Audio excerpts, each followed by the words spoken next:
안녕하십니까. 11월 15일 오전 영상 시작하도록 하겠습니다. 지난주 금요일 미국 증시는 역시나 상승했습니다.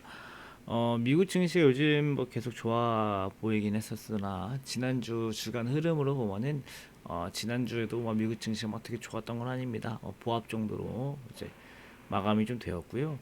이제 그럼에도 불구하고 이 증시에 대한 자신감은 여전합니다. 메타버스 관련주들, 특히 페이스북의 그 페이스북이 아니죠, 이제 메타의 강세가를 좀 시작을 좀 해서 메타버스 관련돼서 이제 반도체계도 확산이 좀 되고 여러 가지 좀 이제 새롭게 산업이 생기는 흐름들 좀 보여줬고요.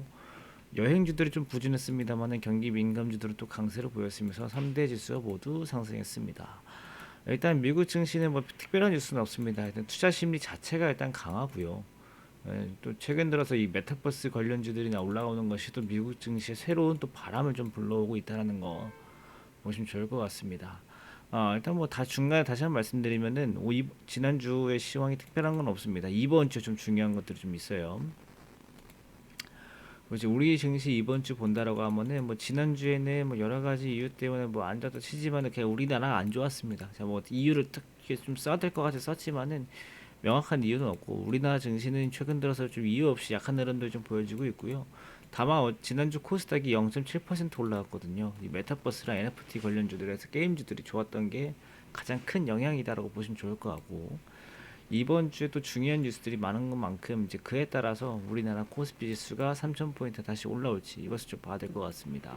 이번 주 중요한 뉴스가 오늘 미국이랑 중국이랑 화상으로 정상회담을 좀 진행을 하고요. 여기서 무역이랑 기후변화, 그 다음에 베이징 동계올림픽 뭐 이런 얘기를 좀 할 것 같고 우리나라의 여태까지 실적 발표를 안 한 모든 기업들이 오늘까지 발표를 하게 됩니다.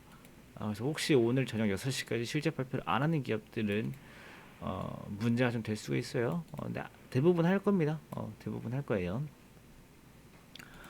그리고 이제 아무리 뭐 지수가 좋아질 거다라고 해도 단기적으로는 이 여태까지 흐름상 NFT와 메타버스 관련주의 수급이 쏠리는 현상이 나타날 수밖에 없습니다. 그래서 당장 막 대형주들이 강세를 보이면서 막 하긴 어렵지만은 이 외국인들의 관건입니다. 이 글로벌 증시랑 이격이 좀 생겨가지고 외국인들이 그 점을 좀 부각을 해서 올라온다라고 하면은 충분히 가능하다. 그래서 그것도 중요할 것 같고 그 이번 주 가장 중요한 건 오늘 정상회담 그 다음에 중간에 있을 채권 입찰과 미국과 중국의 이 산업 생산 이번 주 월화에 좀 다 몰려 있어요. 중요한 것들이. 그 다음에 좀 중요도 좀 떨어지는 게 목요일 날 북아메리카 정상회담이고 금요일 날 한국 생산자 물가 지수 나오면서 우리나라의 물가 지수가 앞으로 어떻게 될지 지금 미국이랑 중국이랑 인플레이션이 되게 높다라고 하잖아요.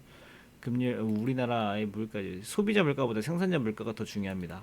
그 지표까지 이번 주에 막 별 5개까지는 아니지만 이건 별 5개예요. 별 5개까지는 아니지만은 별 3, 4개짜리 이벤트들이 좀 여러 개 있다라는 거 체크하시면 좋을 것 같습니다. 가장 중요한 거는 대형주는 외국인 수급, 그 다음에 중소형주는 이제 NFT 관련주들의 흐름, 이 두 가지 체크하시면 될 것 같습니다. 네, 그러면 이번 한 주도 화이팅 하시고 저는 이따 오후 때 뵙겠습니다. 감사합니다.